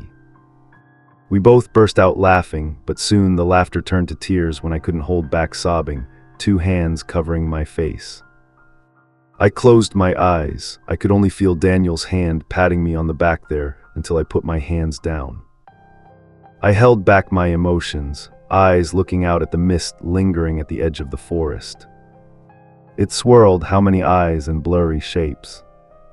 The dim light turned eagerly towards the warehouse, too close to the edge of the forest, too close to a pair of familiar eyes looking back at us on the tree, breaking out of the fog curtain and jumping near the window, knocking its beak. It's the monster bird, that devil. I looked at it more closely this time. Its eyes were hazel now. Mine were less, wondering its origin and wondering twice whose eyes it saw. I heard Daniel's voice, but at first I didn't understand right away. I took a deep breath, wiped away the tears, and turned to him with a puzzled look at the meeting. That graduation party, she went into the woods and saw something, right? Not just from graduating. It made my stomach churn. I turned away to avoid his squinting eyes, trying to recall jumbled memories in my mind. Just thinking about it seemed to hurt me too. Then I didn't know that this forest had anything scary, I said. I told you that I left here when I was a kid, right? My father died and my mother remarried. We moved out of my town, came back here for graduation week with some childhood friends, and everyone said this forest has become more terrifying since I left. The fragmented memories still linger somewhere in my head, but I'm trying to piece them together, hit back piece by piece. It's like a gruesome picture slowly appeared before my eyes, making my face contort with horror. I'd get lost, maybe because the party was too noisy and everyone was acting stupid, but in the woods I heard something. At first I thought it was growling, but now looking back I realize it was a voice, a deep groan of pain. Suddenly an animal came out of the bushes, and I think it's either a mountain lion or a wild wolf, but its face, oh my god, its face, yellow eyes like a wild cat, but the nose and mouth were different, looked human and familiar. It looked at me. But what now, when I'm awake, it comes back just as if it had happened yesterday. Dan looked at me with apologetic eyes, as if he had reason to feel guilty with me. He put his hand on my back, mouth moving to say something. I'm sure it'd be words of comfort or encouragement, but he didn't have time to say it. Lightning flashed across, and immediately a loud bang rang when it hit one of the columns around the broadcasting station. Thunder rumbled, mixed with the rustling sound of the radio, before all the lights went out. The sound stopped abruptly, and we were immersed in thick darkness. In the dark, the only thing I could see was Dan's eyes lit up with lightning as he looked towards the edge of the swirling misty forest, rolling like a wave. The creeping monster approached. It was too dark to see clearly, but I still vaguely recognized the blurry shapes in the fog, arms, legs, and muscles, all of them eager to invade the land from which they had long been forbidden, swirling around the pillars of the tower, crawling up above. And we had no choice but to act. Immediately, Daniel turned on the walkie-talkie to test it, checking by holding it up to his mouth. I heard the crackle of his voice coming from our walkie-talkies, even though we just stood a few steps away. I will storm, I said seriously, jumping up. I'm about to open the fire exit door, but a rough hand pulled my shirt from behind before I could do so. Stay here and turn it back on, I replied firmly, refusing to comply. A frown appeared on my face as I stared at him. I wasn't there when he was hurt, and I couldn't help Jennifer then. Let me do this, go, let me work. We looked at each other longer than necessary, but I felt him slowly let go of my shirt, and his arm fell down, giving me back the freedom to walk. He nodded silently. Daniel, if you're reading this, you sneaky thing, thank you. The door swung open with great force, but I pushed it and was a little surprised when no alarm bells rang. Of course, I quickly realized that the power outage had paralyzed everything, not just lights or radio waves. Fog rose up to cover the ground and crawled up the walls of the building in just a few seconds. I was stuck in there, not knowing whether to run or walk slowly to go undetected, but that's also useless. They knew I was there. My hands were shaking while holding the flashlight to light each step on the fire escape ladder, without ropes climbing, without sticky muddy arms, and nothing waiting for me to fall. But I didn't believe that escape was completely empty. I heard the sound of metal coming from below, as if something was trying to climb up to get me, the sound of the door opening behind me in the fog, so crazy. The creatures groaned in pain. They themselves were like parasites that ate away at each other and groaned in agony. Those who didn't groan released roars or gasps, wheezing as they groped in the fog, searching for something to live for, tearing and turning into part of their collection. Sometimes my flashlight shone on white eyes or wet skin and fur. I didn't dare look back when I was caught in the rain, but I still heard and felt every blow hitting the iron stairs hard, as if something was trying to crawl under my feet. When I saw the end of the stairs, my goal was to run for real, quickly go to the warehouse, and lock myself inside until the generator started. But the problem was how to escape. The light of my flashlight reached the last step, and I saw something that made all that noise, a woman's face staring up at me with her dead, pale blue eyes. She was crawling, the upper half trying to inch up little by little, while the lower body pressed down on her, half the woman I remembered once seeing on the tree branch, being covered by roots and bark of semi-living organisms. The half-tree man struggled to move a bit on the ground, as if it were too heavy and loose to go further, but her arms were still mobile and completely capable of catching me if I got close. The worst thing was the way she looked at me, full of pleading, as if the human part in her was begging for a way out. I wasn't denying that her aggression seemed to come from fear, but that wasn't enough to make me stop. I jumped down from the last step a few feet off the ground and went straight to the warehouse. Keys in my pocket jingled and slipped through my fingers as I tried to find the right one, while feeling every shadow and eye stalking me constantly. Dense fog approached, making it difficult to see. My flashlight was just bright enough to see that there was nothing in front, but maybe it was also a lucky thing. Creatures hunting in the fog also lost like me. I heard a scream, the shrillness of a man, like the groan of an animal in pain as it was grabbed by another creature, larger and perhaps even scarier.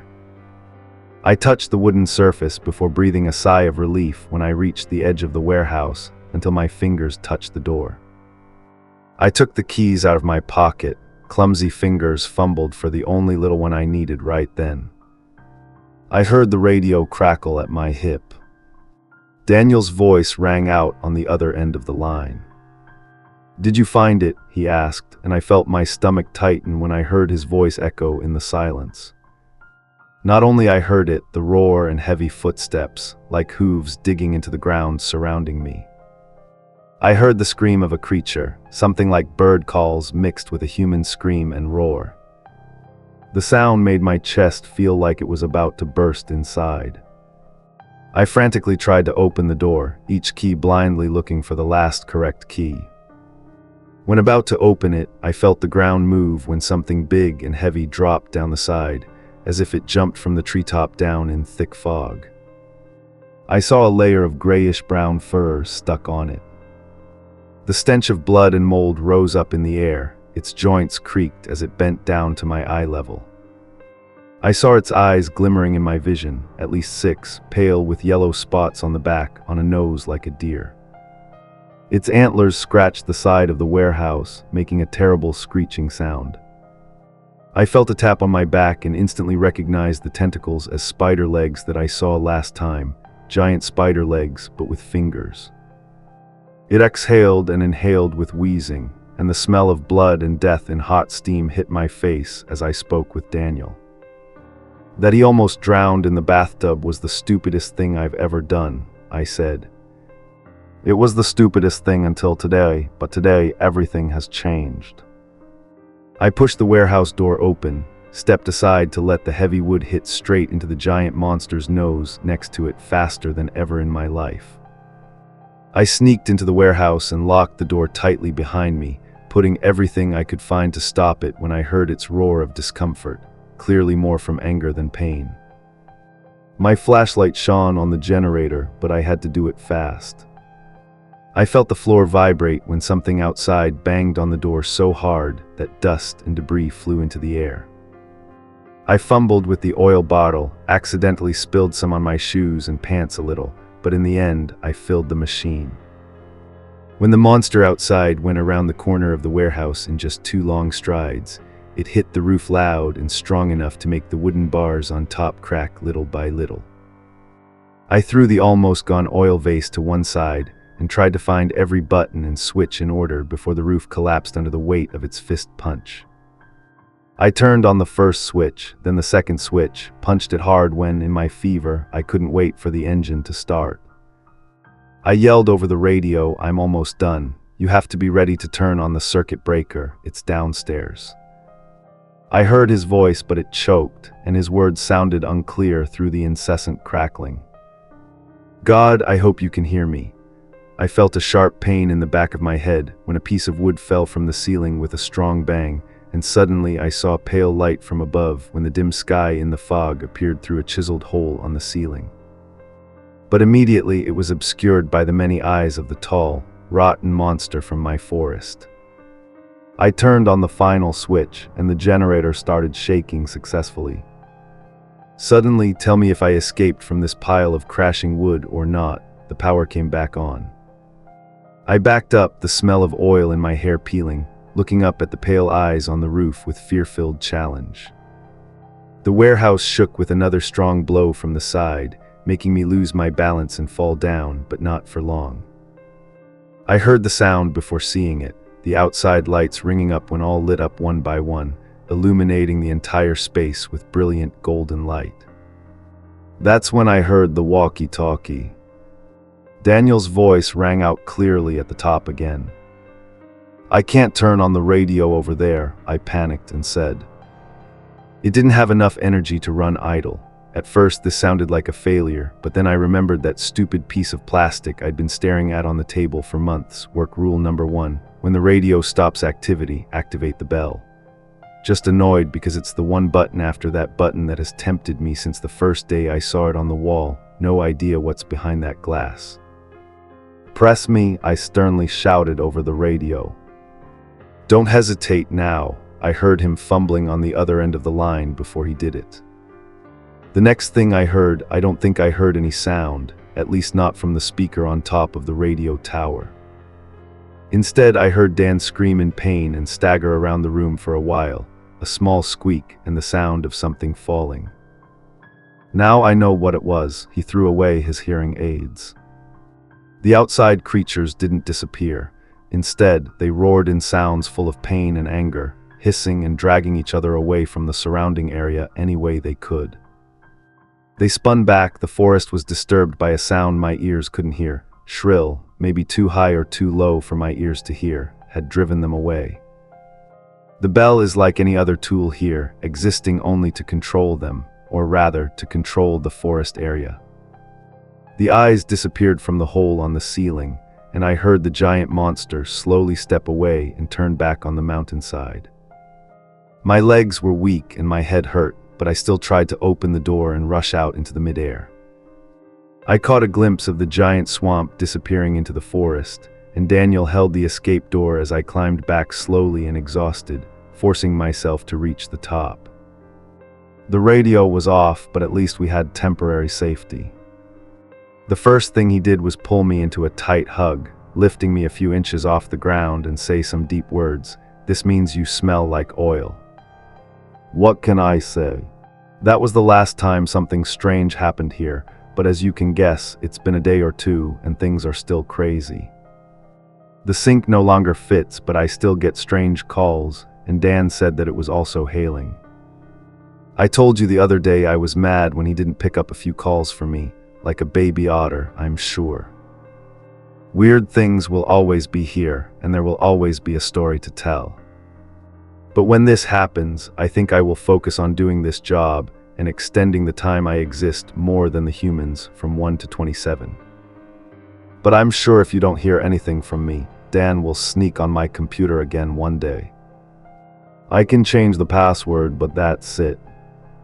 This is Evelyn from the emergency broadcast station 104.6, and if you're curious, that bird is still out there. Zell decided to name it Bartholomew. I am extremely hateful of Bartholomew.